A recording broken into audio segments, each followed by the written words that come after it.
Hello everyone, welcome to William and the Magic Box. Today on our show, we are going to have Rufus. Rufus is from Cape Town in South Africa. Let's see what Rufus has to say. Enjoy the interview. Hello? Rufus. Yeah. So how are you, Rufus? How are you today? Yeah, it's quite a quiet day over here. It's Great. really cold and yeah. Great. So tell me, where are you from? I'm from Cape Town, South Africa. Sure.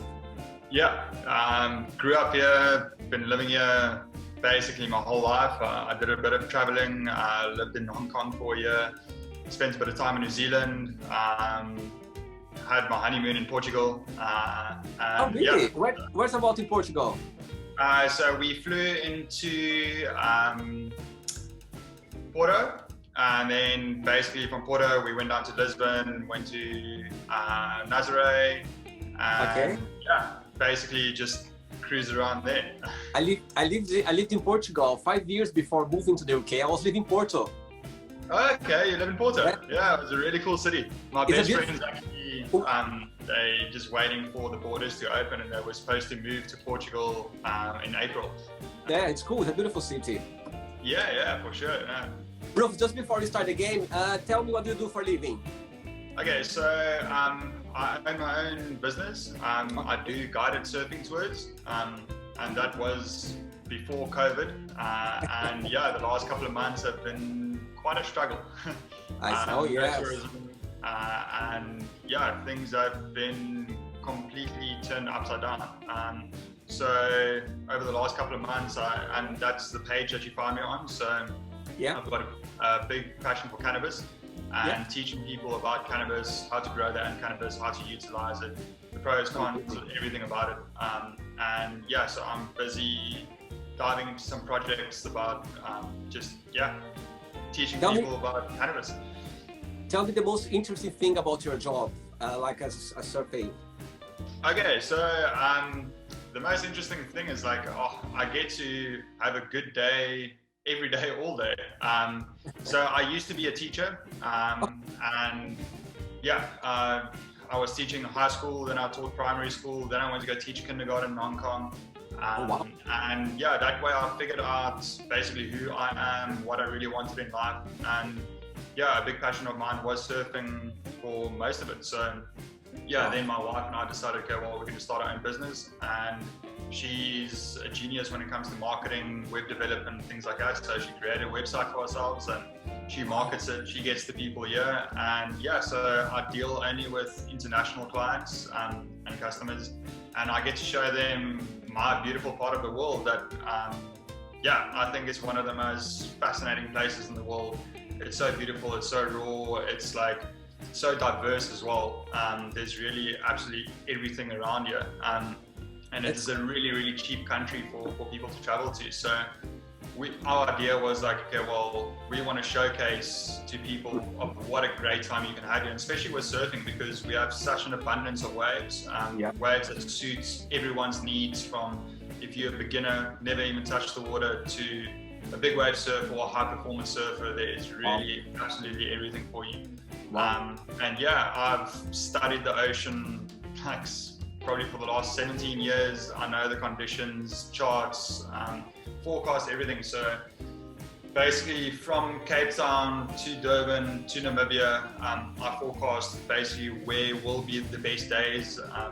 And then we get in the car and we drive and go get waves. Do you agree that those places you mentioned, the water in the seawater in Cape Town is one of the coldest? Coldest, hands down. It's absolutely crazy of how cold it can get. A lot of my clients don't want to believe me. I would say 80% of my clients are from California. And they're like, yeah, the water also gets cold. I'm like, no, you don't understand. It gets freezing. So, and it's the funniest thing is like in our summer months, because it's really cold or it's really hot outside, or we'll get some days we'll get like 40 degrees, and then you get into the ocean, it's like 8 degrees.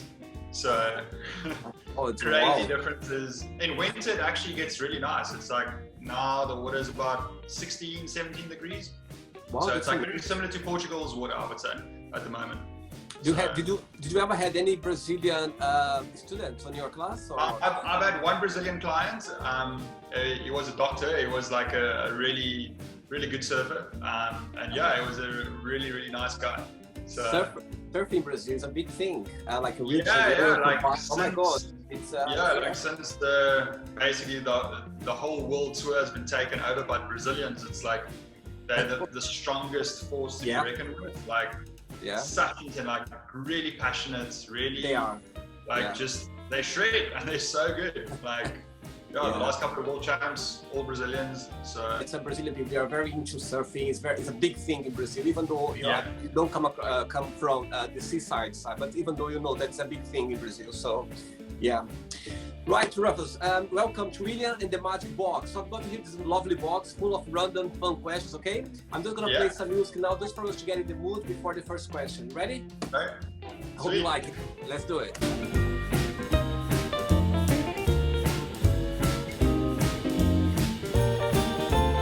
Right, let's go for the first question. Let's do it. Okay, go for it.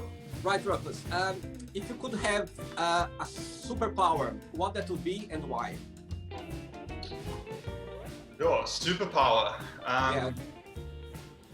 To get my mind's power till about 90% and use every single little bit of your mind strength. I think it's one of the most underrated things that people don't really understand in the world of like, I think once we can tap into higher percentages of our mind's power, you can really become a superhuman.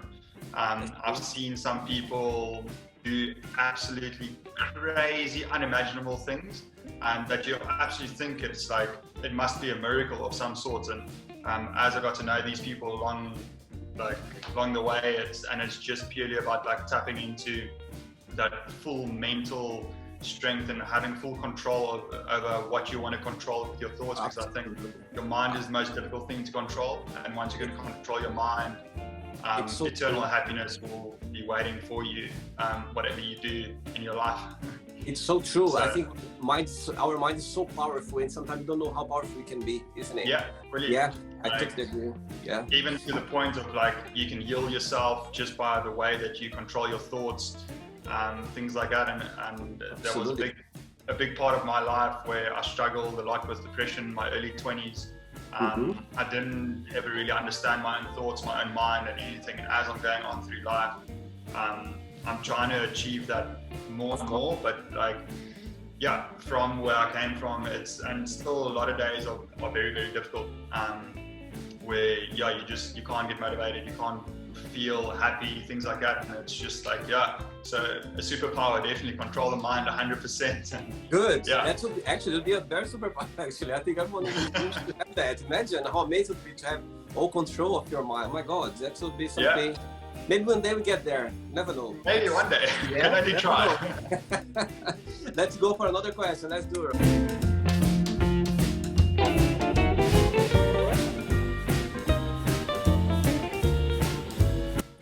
Right, let's get another question.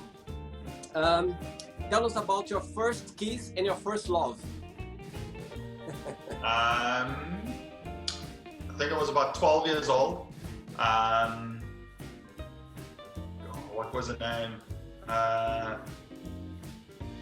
think Lauren was her name. Can't remember.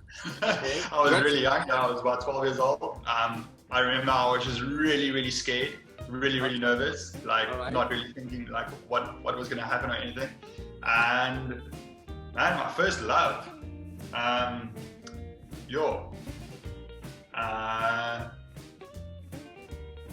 could it be the ocean? That was really the first thing that I really fell in love with. Absolutely, yes. And then look, also as I look back in my life, and you get a lot of infatuations with girls or people, if you doesn't matter which way you go. But yeah, if I look at it right now, yeah, the first real person that I've really loved is my wife. And yeah, we've been together for 10 years now. And amazing. Looking at it now, like, yeah, it's taught me a lot a deeper understanding of love. And when you're a teenager, infatuation might seem as love, but yeah, what love really is completely different to what you think of when you're a kid. You're talking about about your wife now. I can see the heart flowing out of your head, like. Right, let's get another question, Rose. Let's do it.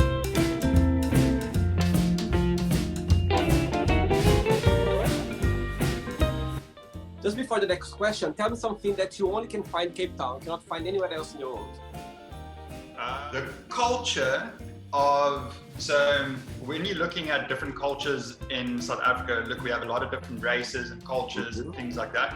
So look, I'll be referred to as a white males, and then you get your black culture, which is also like, there's a lot of different languages, and then you get the guys that are called coloreds. That is who they refer to as. You have to call them a colored, and the way that they speak and their cultural ways, it's very much a mixture of a language of Afrikaans, which is the Dutch colonial language that was created here in the 1600s, and basically they taught this language to basically all the indigenous people that lived here. And now the culture of colored people, the most unique people you'll find in your life, like the way that they speak, how charismatic they are, like I don't think there's anything else like that in the world. And just next question, what's your favorite holiday season of the year? My favorite holiday season of the year. Okay, well, summers, so for us, because in the southern hemisphere, so it will be over December, January's, the weather is phenomenal, it's really nice and warm, long summer days, it gets very busy, there's a lot of tourists that get attracted to Cape Town around that time, but then on the other hand, our winters are our best surfing months. And it's my busiest time for surf trips as well. And then there's a incredible thing that happens. So when we get these really big storms and very big swells that head into our winter months, there's swell that goes to Namibia, and the best wave in the world is in Namibia.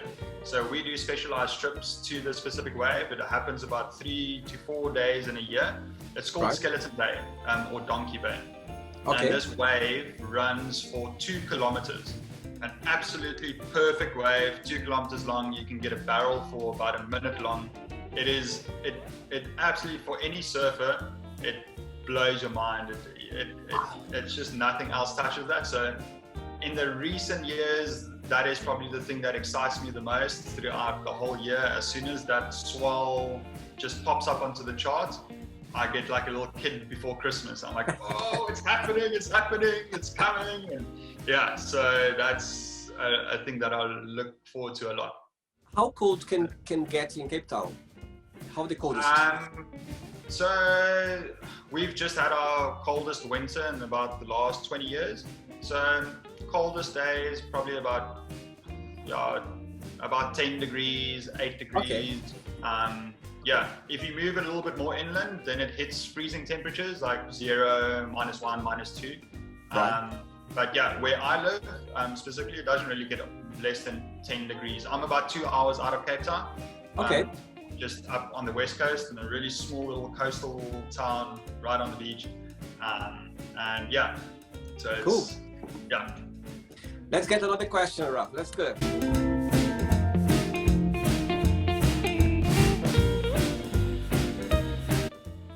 Next question. What's the most romantic thing someone ever done to you? Man, I'll share the most recent thing. So we've got a little balcony on top of our house, and it's actually just a space where I used to grow my plants. And then it was about a couple of weeks ago. It was like a really nice evening, and it was just like so many stars, and there's this other thing that we get in South Africa where our government is so useless. They can't supply us with enough power, so they'll cut us our power like for 2 to 4 hours pretty much every single day. because there's just not enough power on the grid. So there was one evening, all the power was out completely. And so there was no lights around it whatsoever. And then we were just like having dinner on our balcony, and it was just like so many stars. Like you can see like the craziest amount of stars, just shooting stars all over the place. And it's like, yeah, just sharing some wine, really good food. That's nice. Cannabis, and yeah, that's like as romantic as it gets. Like for me, I guess like stars, nature, good food, wine, and cannabis. That's as good as life gets for me, pretty much. That's the best you can have. That's true. The best you can have, and have a good company. You have like, you know, in a good place. That's it. Just the whole concept. Next question. Yeah. Let's do it.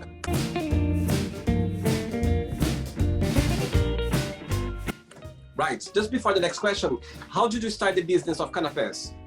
Cannabis. How did you start the business? So yeah, it's not quite a business yet, yeah, so basically the way the laws are created in our country, you're allowed to grow for yourself, you're just not allowed to sell or buy. That's like the rule behind it. So yeah, when I was diagnosed with depression like 12 years ago, I started getting a lot of physical, I became like physically ill. Like my intestines actually started knotting themselves from having underlying stress issues. And yeah, it was pretty painful, and it carried on, and it was basically linked to my emotions. Then I started using cannabis. All my symptoms started dissipating. I started becoming much healthier, and yeah, my overall well-being just started improving. And then our laws changed about 2 years ago, and then they allowed us to go, well, now you guys can grow. So I was like, okay, well, I'm overspending money every single time on like just way too much, and I want more control over, so I know what I'm putting in my plants, what I'm spraying on my plants, what I'm doing to my plants, because in the end of the day, I'm consuming them. So yeah, then I got quite a lot of help from some close friends to educate me, to teach me the ropes a little bit, what is right, what is wrong, what you're looking for, what you're not looking for. And then basically, yeah, I just started growing more and more plants, and then I started figuring out like just more details around it. And basically the more mistakes I made and the more issues that I came up against, the better I became, because I could identify the issues. And yeah, then that started just growing in a passion. And then I started this page on Instagram thinking like, okay, well, there's quite a big community of people that just use cannabis all around the world. And the biggest thing that I find was lacking on this community is education. Because it's basically just a whole bunch of guys filled with the most ego you can ever imagine, because everyone is just trying to compete with each other. Oh no, mine's better than yours, mine is better than yours. Of course, always like that. And at the end of the day, it's just pictures and it's information that gets shared. So there's a big thing of like, when you get that final product or that bud or resin or whatever, like what did it go through to get there, and how to preserve the flavors, the cannabinoids, the terpenes, all those things. And yeah, there's lessons to be learned and taught through every single stage of the plant's life, from seedling to vegetative phase to flowering to the harvesting, curing and processing of it. So, and as I've gone through it, I mostly speak just out of my personal experience and what I've encountered and what I struggle with, what I don't struggle with, and things like that. And yeah, I got a pretty good response and a quick response on just people giving me feedback through Instagram. And I thought, okay, well, let me start making more videos and just speak of a little bit of information that there is, because then the reality is you can go and you can speak about it for hours and days on end, and it just depends on how interested you really are in the topic. So yes, that's basically how I started, and now I'm trying to find ways to tap into the market, but there are still a lot of legal terms around it, and you don't really want to step on the wrong side of the law. This is the last country you're going to end up in prison.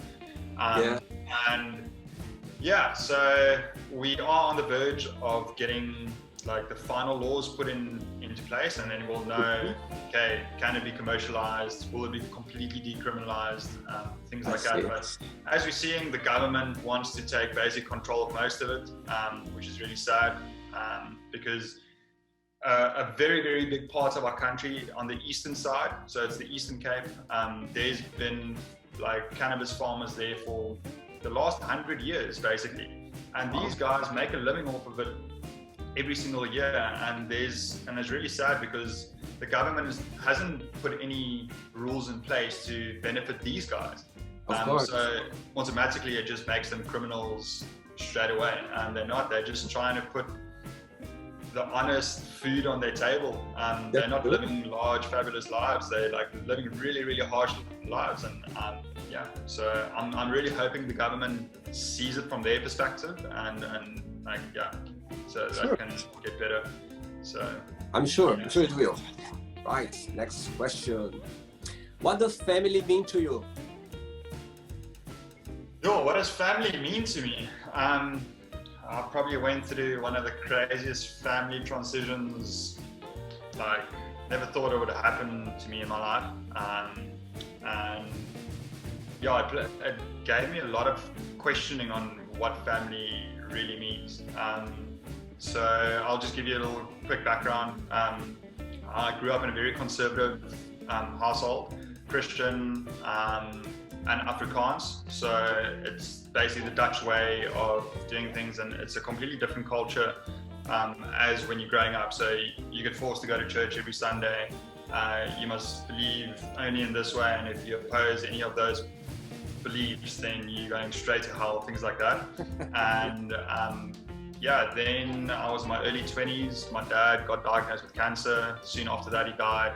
And then I had a lot of questions about religion, like crazy amounts, and I pretty much just done away with it completely.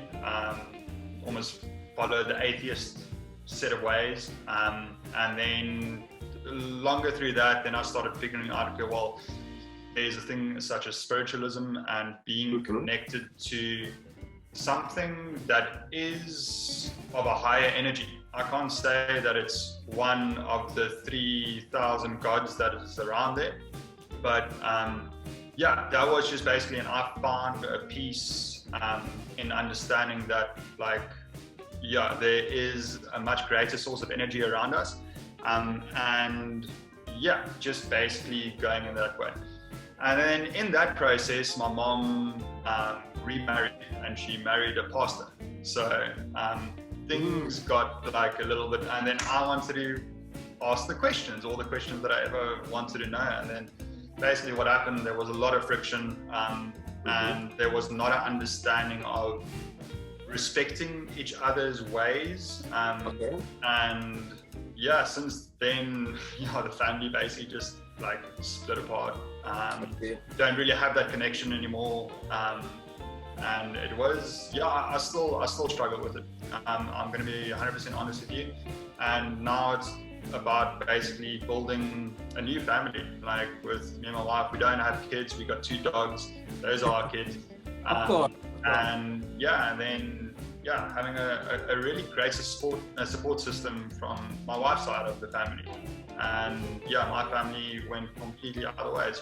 And it taught me, getting back to your original question, is that what does family mean to you? Like, I think you don't always need to be related by blood to have incredible connections with people. Totally. There's a lot of my friends that I'll regard much more family as what my own relatives are to me. So, and yeah, I think just of finding a deeper, higher understanding of, yeah, that no, I totally agree with you. There's a greater piece of family around us. So yeah, it's funny, it's interesting saying that, because I totally understand what you mean, because I've been raised in a family where it was a bit of aggression around between my parents. It was a lot of aggression, not like badly, but was some kind of abuse, like verbally abuse or this. Yeah. So I grew up like with this, having that every single almost every single day. And I remember going to my friend's house sometimes for lunch or something, and I saw when I saw them sit down at the table, have this peaceful around, my God, I felt like, my goodness, I wish I had a family like that. Like, but to be honest to you, as you said about family, it's not, family is just like, family can be be anyone, you know, can be friends around you, can be your neighbor, or can be any of people that you trust. That's family doesn't mean, like, of course, when you say think about family, you think about your parents, your siblings, your you know. But in the end of the day, when you grow up, you get closer to other people away from your family. So in the end of the day, family, someone is around you, supporting you, and be around. This is what's the meaning of family for me as well. But anyway, but when I look back, if I would change, I wouldn't change anything, because it makes the person who I am now, and I understand much more things about it. Because maybe if I had, like, let's say, a perfect family figure, I don't know if I would be happy as I am right now. You know what I mean? Yeah. I wouldn't be strong, or maybe I wouldn't be strong as I am right now. So I think everything happens. Do you know what I mean? I think everything happened for a reason. And about spirituality, what you say about spiritual, I think it's a connection that you have with people that, it doesn't need to be family, or it's just, family is whatever who is around you or care about you. That's what I call family as well. Yeah. And I totally agree. Right, I enjoyed the show so far. Yeah, no, really cool, man. Yeah. That's good. It's good. That's good. Let's go for another question then. Let's do it.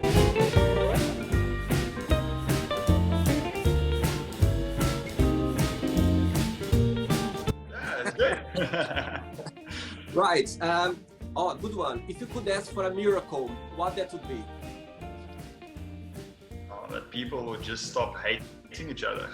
Great. Good one. That's a good one, actually. Very good one. Yeah, just people must stop hating each other and love each other more. Like, that would be my greatest wish.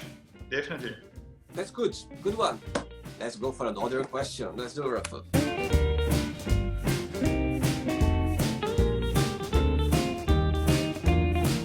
What are tell me 3 fun facts about yourself.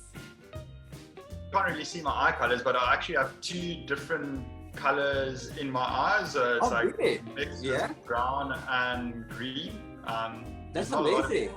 That has that kind of characteristic. Right, good one. One fun one. I'm not a qualified lifeguard, but I've saved a couple of people's lives, pulling them out of the ocean. Wow, interesting. I guess, I've never completed a lifeguarding course, but I've been able to do that. But you're there ready to help if they need. And third one. I'll just say this. So when I was younger, this, I don't know if it's a fun fact or anything, but I'm just saying, it's like, don't believe anything that anyone ever tells you. My mom always told me that I'll never be able to own my own business because I'm not diligent, like strict enough on myself. Okay. And I got my own business. Just there we go. You made it up. No, I'll get something out of you. Everything that everyone says to you. Follow your passions. You just right, Ralph. I've got 3 questions left. Okay, let's do it. Go for it.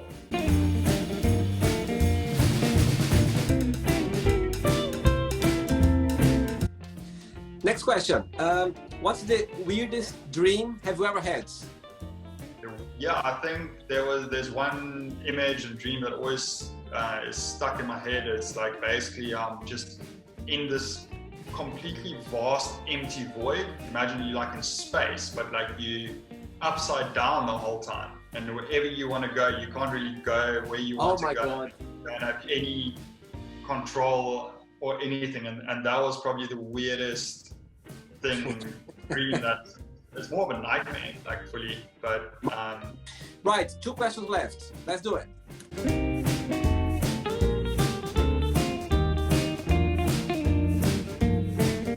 Right, next question is, what bores you?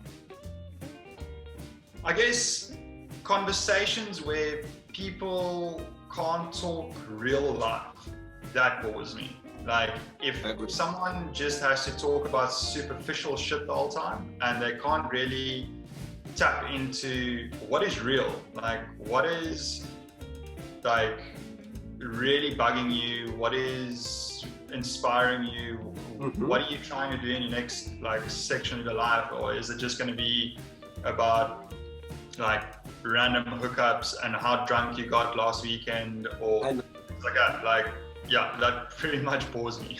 Like, a lot. I agree. It's crazy for me to, like, as you go throughout life and these things start changing quite a lot. Like, I guess it also depends on like what your focus is on. That's true. That's true. I agree. Last question, okay? One more. Let's do it.